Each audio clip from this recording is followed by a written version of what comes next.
Hello friends, welcome back. I'm Nick, this is MSFS Flight Plans, and together we are going to try to save the world through flight simulation. Let's go ahead and hop in this thing. It's a little bit noisy out here. So I have been looking for a spot to check out some glaciers for a very, very long time. I was cruising around Alaska, Greenland, Iceland, Norway, down around Antarctica, but what I have discovered, as I'm sure you probably have too if you tried the same thing, is that up in those higher latitudes, when you're up there, well, or down there, depending which way you're going, there's not a lot of great satellite coverage, so you get some decent-looking glaciers, some look amazing, and then you'll fly another mile, and it's just absolutely horrible. So I sent up the bat signal on our Discord page, and one of our members said, hey, you need to check out K2. So I did, and here we are. It looks really good. Still not perfect. I don't know what the deal is with the glaciers or frosty regions. Maybe it's some kind of reflective issue with the satellites or something. It's not going to be perfect, but it is the best by far that I have seen, and it looks really, really cool. So before we get up in the air, a couple things I want to tell you about. One, we are at a very high altitude. You can see we're at almost 14,000 feet right now, so keep that in mind in selecting your helicopter. Took the H-125 because it'll max out around 23,000 feet, and we're going to get just about there with this thing, so anything less than that, you're going to have some trouble. The flight plan that will be included with this in the video description is a full circuit that's going to leave from the base of K2 because there's a freeware add-on that gives you a base camp down there, which you're going to want to put in there because there's nothing else anywhere around here, but it's very, very basic. I think it's really just a place marker to find it in the world map in the sim. And then if you fly the whole circuit, you'll leave from there and come back to there. I'll show it to you in just a second. But I drove down a little bit south, or flew down a little bit south, and set up some camping sites with our camp out utility from Parallel 42, just so we'll have a couple things to look at. But before we get going, let me just pull over a little nav map. We won't look at the Google map, but I'll show it to you here. So here's where we are. Here's India down here. Pakistan kind of reaches up into here. China would be over here. We're right on the border. As you can see there, getting up with, I guess this is China over here. Yeah, it looks like it. That looks like a Chinese word. And if you don't know it already, in Little NavMap, if you have the satellite map feature, it uses the map box map, which you can also select in the map enhancement application, which I do have on, although we're using the Google Pro, if you want to pay the extra $5 for the Pro version. But with the regular Google version, I found it looked about the same, but it is by far the best of all of the options that I've got. But in here you can see they've even got some stretches like this, so it looks great over here, and then when you get right where the area where K2 is, just horrible. I mean, it was so white you could hardly even see anything. Looked just like this, as a matter of fact. The Google map looks, again, the best of all of them, and you don't have to pay for the upgraded version if you don't want, which is only $5 for a month, or $30 for a year. I think it's going to help a lot. The only issue on this flight where we're going to run into trouble is right here. It's so dark in the Bing map, and if you flew it just with the default in the sim, you'd probably get the same effect. It's pitch black. It's completely dark. It looks like the sim just couldn't render it. It's going to be pretty dark here with the Google one and not look great, but that's going to be the only spot where it's pretty bad, but we're still going to have some seams as we're flying around, but it's not too terrible now, and again, it's the best of any of the glaciers that I've found so far that went for a pretty good stretch, looking good. So if you want to load it right up as we are and start where we're taking off from, which we will not be doing in this flight, here's where the base camp is, so this is K2 right here. And if you want to take just a little circuit route, you can come down here by where we are, you can see where I landed, and then I'm just going to come up this way, follow this glacier up here, because this looks amazing, all the way up to the top. Oh, it's trying to recenter us again. And then we're going to come over a nice ledge right here by these bad dark cliffs, and then come on up this glacier and land at the little base camp right over here. Hopefully this will be less than 15 minutes, which will qualify it as a lunch break flight. I think we'll be able to do it. So let's go ahead and get up in the air real quick. Let me just adjust my notes a little bit. And let's do it. Okay, a couple of other things that you're going to want to set up if you want it to look just like this one. I also have the ORBX Himalaya Himalaya Mesh Pack installed, which is not a small file. It's like 25 gigabytes. And that seemed to also make a pretty big difference. And then lastly, what else did I do? I got the map enhancement, I got the base camp pack, and the ORBX Mesh. Yeah, I think that's it. That's everything we got. But if you fly with the live weather on, I'll encourage you not to do that because it's going to cover everything with snow. And as you're about to see, there are some amazing features up here that are really detailed with these glaciers that you won't be able to see when there's a blanket of snow. And I was kind of playing around with that, tried it with a snow squall setting just to get some clouds because I feel like this is a little bit too naked. But these are going to look the best, these features on these glaciers with really bright sunny skies. So the last thing that you'll want to do, if you want to try to maximize how good it can possibly look, is set the month to mid-September, which just happens to work out perfect because it's mid-September right now. And then set the time of day. I've got it at 2 p.m. right now because there are going to be some perma shadows, which are the ones that don't move as you move the sun around in the sim. And if you set it to mid-September at about 2 o'clock, that's probably when this satellite image was taken because it's going to line up pretty well and they're not really going to jump out at you as looking out of place. My only other gripe is, look right down there to the right. You got a beautiful little trickle of a stream, and then you got the AI stream plopped down on top of it. And I wish I knew how to get rid of that. I know somebody does, because in Papua New Guinea we flew it with that stream delete on there, and you could see all the cool riverbeds underneath it. But when you see stuff like that, it's just such a bummer. That's the only one of those we're going to see. So this route is the best of the best that I could find for the glaciers. If you know of another spot that we got to check out, I'm all ears. Let me know. We will check it out. But even if you deviate from this one, you're going to get into a little bit of slop. So just take this one as we are if you want to have a really cool glacier tour. And one of the first things I want to point out to you is look at these snowdrifts down here. See the little pools of water down there? Look how detailed that is. Is that incredible or what? That is amazing. Really, really cool. Alright, so first things first, we are currently amidst the Karakoram Range in the Kashmir region, which encompasses the borders of Pakistan, China, India, Afghanistan, and Tajikistan. And this particular area is called the Gilgit-Baltistan,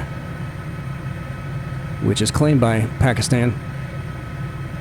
And it's the second highest range on Earth, with bragging rights for 18 peaks over 7,500 meters and 4 above 8,000 meters.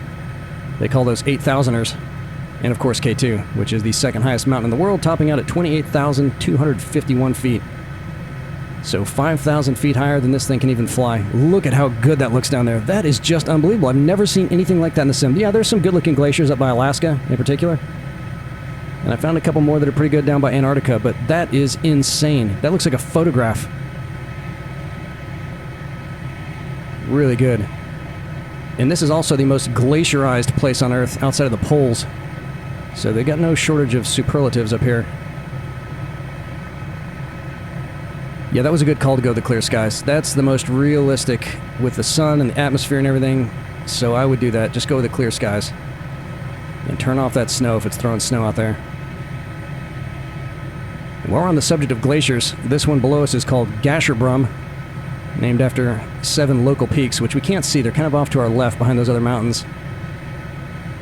But they're called Gasherbrum 1 through 7. And then there's the Gasherbrum twins somewhere over there, but those aren't even 7,000ers, so hardly worth mentioning amongst this crowd.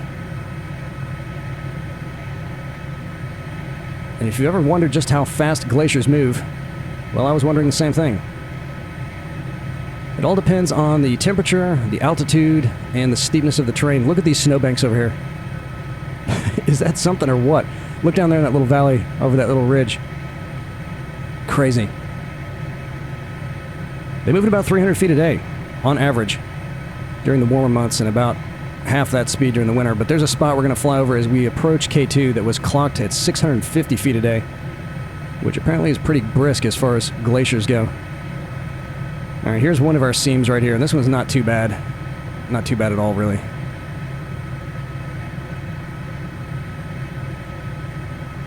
Look at those drifts coming down the side of the mountain there. That is just insane. Look at that. So cool. Let's hop outside real quick. What do you think of that? Spectacular. Well, I'll tell you, this looks a lot better than a lot of parts of the Alps. For as remote as this is. Really good.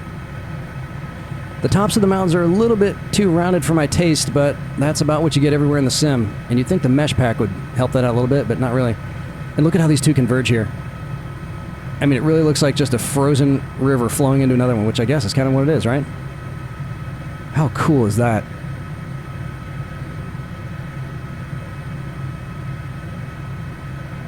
Alright, we got to come up to the top of this guy here, and then we're going to come over a ridge, which looks really, really cool as we're kind of sinking down over the other side, and then we're going to see that really dark, shadowy mountain over to the left. So these mountains to our right are called the Broad Peaks, and there's a couple of broad peaks up there too. And then this one to our left has a very strange name. It's called Nakpo Kangri. Sounds like a local name of some kind. Look at that down there. Yep, if I played with the shadows a little bit more, I could probably even get that looking less flat. Wow. There we go. That one right in front of us looks about right. Check that out. Just amazing. Okay, I've got the collective fully up. We've got to get, I think, about 21,000 feet. We're coming up on 19 now, so we got another 2,000 feet to get up before we get over this ridge up here.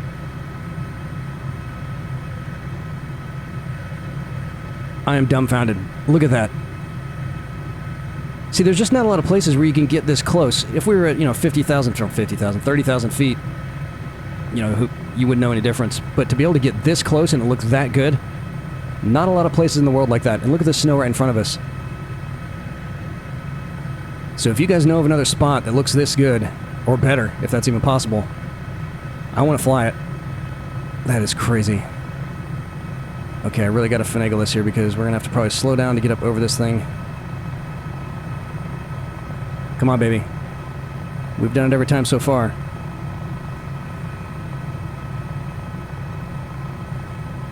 As we come over this ridge here, we're going to see a spot called Concordia, which is where 3 different glaciers converge, and that was the spot where they caught this thing moving at 650 feet a day.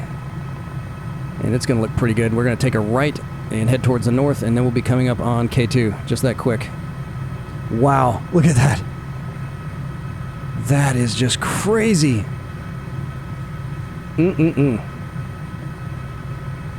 Okay, so getting to our headliner, K2. We'll come over this ridge here, come on down, and then we're going to see it. If you're wondering just how close that one is to being the king of the world, Everest beats it out by just 781 feet. And I feel like with this one, I've flown over Everest, I don't even know how many times, but unless you know exactly where it is, it's kind of tough to pick it out. You're not going to miss this thing. And no, that's not it over there in the distance. It's going to be over to our right, and it's going to fill up our whole windscreen once we come around. All right, there's the bad mountain that was stuck in the shadows. And again, if you're using Bing, and maybe, I'm guessing probably the default map in the sim, that might just be black, which certainly will not look realistic. All right, trim up a little bit here. But unlike Everest, which has been summited nearly 12,000 times as of January 2024, humans have only touched the top of K2 roughly 800 times. And the reason behind that is that K2 is by far the deadliest mountain for climbers in the world, killing around 25% of everyone who's tried to make it to the top. But the first people to make it up there did it in July of 1954. It was an Italian group that went after an unsuccessful attempt by some Americans the year prior. And there was 11 guys that went, and they recruited 500 local porters to help them haul their crap up there. They had 12 tons of stuff they were bringing, and then they had to pick up another 100 guys to help them carry all the flour for their provisions. But that was the 1950s, a time in which it was far cooler to treat your hired help like garbage. So the only thing they gave the helpers was a blanket and a tarp to use as shelter, no additional winter clothes or anything. Although I'm sure they had some stuff that was somewhat warm. That is gorgeous. So here's Concordia right here.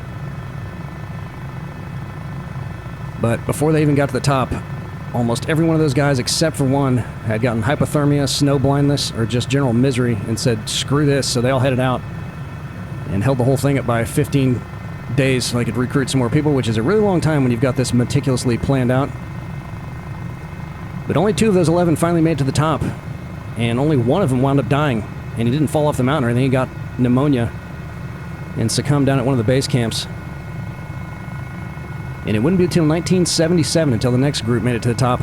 Some Japanese guys with 59 climbers and 1,500 porters. So maybe a little bit better prepared, but they did it. There it is. There's K2 right there. But I think a lot of guys had a lot of fingers and toes that were sacrificed on this thing. One guy was reading lost almost every one of them, if not all of them. And if you think about that, so in the lifetime of some of you that are probably watching this, we hadn't even, as humans, reached the highest point on the Earth yet. And then we went to the moon in your same lifetime. That is insane. Really crazy to think about that. But unfortunately for all the Italian guys, they were never able to escape the shadow of Edmund Hillary, who had reached the top of Everest for the first time just a year prior. So they never got all the fanfare and glory they were looking for. Alright, our final transition spot right here. You can see it's going from frosty to a little bit more dirty. And on the satellite map, it really does look like that dirt, but in most of the spots, if you can find one with really good resolution, it looks more like just dirty ice than dirt itself. But then again, that is so incredibly detailed over there that maybe in the warmer months it melts enough that it does reveal the dirt underneath. I don't know. And the base camp is going to be, so there's K2, the big one, and then in front of it, you see it's kind of connected by a ridge to that smaller mountain there, and there's a little triangular gray thing at the base of it. That's where the in-sim base camp is going to be. And when we get out there, if you start from there, it's going to start you in a little circular area that's surrounded by rocks, but it's kind of a depression. And I've tried landing there several times, but I keep striking my tail rotor on it, so we're not going to do that again. But if I wasn't recording a video, I might try it because it's kind of fun to get in there, but it's really, really hard approach. Without the assists on, it's very, very difficult, but I imagine even with the assists on, it would be pretty tough. There's going to be one more glacier over here to the right that looks just amazing, that's really dirty. I love dirty factories and dirty glaciers. Look at that. That's unbelievable. Good grief. So if you've been thinking about flying the helicopters without the assist on, I'm really, really enjoying it. It has opened up an entirely new world for me, and you don't even know where to start. I spent a lot of time just being frustrated. If you haven't already checked them out, I've uploaded some tutorial videos with exercises that will get you up and running in no time. It would be what I would call the right way to do it if what I was doing before was the wrong way, which it most certainly was. Oh, here comes a dirty glacier. Look over here to the right. Not that one there. Although that one looks pretty good. There's some more snowfalls. That's just incredible. Look how dirty this thing is. And look at that rock ledge right there. God, this is just insane. Look at that thing. Come on. But check those out. They're in the how-to section. If you want to get some better chops flying these things without the assist on, it's well worth the time to do it, and a lot of fun. Okay, so in just a second, you're going to see the little tents pop in up on that gray area. And we'll try to land somewhere before we get down to that. And I also put a little tent out here, just so I have a spot to target for when I was landing, but we're going to be kind of right over it. And not much to look at on little NavMap, so once we come down, we'll wrap it up. This is one of our shorter flights, a lunch break. If you've got a spot that we just got to check out, hop on our Discord server. The link for that will be in the video description. Let me know the place I should leave from, the airport to arrive at, and some things to see in between. If it's good enough to load up for a video, that will qualify you for our quarterly flight plan competition, where at the end of the quarter we will vote on the best member-recommended flight, and the winner gets a $50 gift card to the sim vendor of their choice. A lot of fun to make those, and even more fun to win the gift card, I have to imagine. Don't waste your own money on add-ons, waste my money.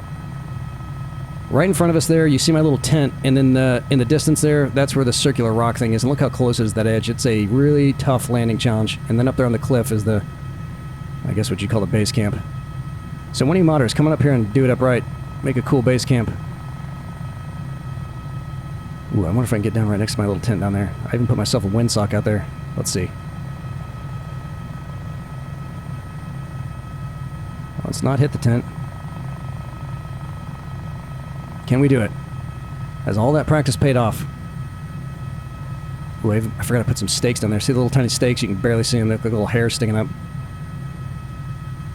That looks about right. Oh no, I forgot to turn the wind off. We got about a 4-knot crosswind. Alright, I'm going to try to do it.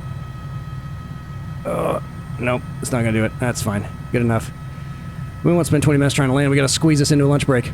Okay guys, so that's it. Hope you had a lot of fun. Take this flight. It is so, so cool. If you have the map enhancement, or if you don't, just load up the free one if you want. Even the Google one looks pretty good. If you want to pay the $5 for the additional Pro Maps, I have found it to be totally, totally worth it. But I hope you learned a few things. I certainly did. And as always, I had an absolute blast. I cannot wait to see y'all again in the skies. Later.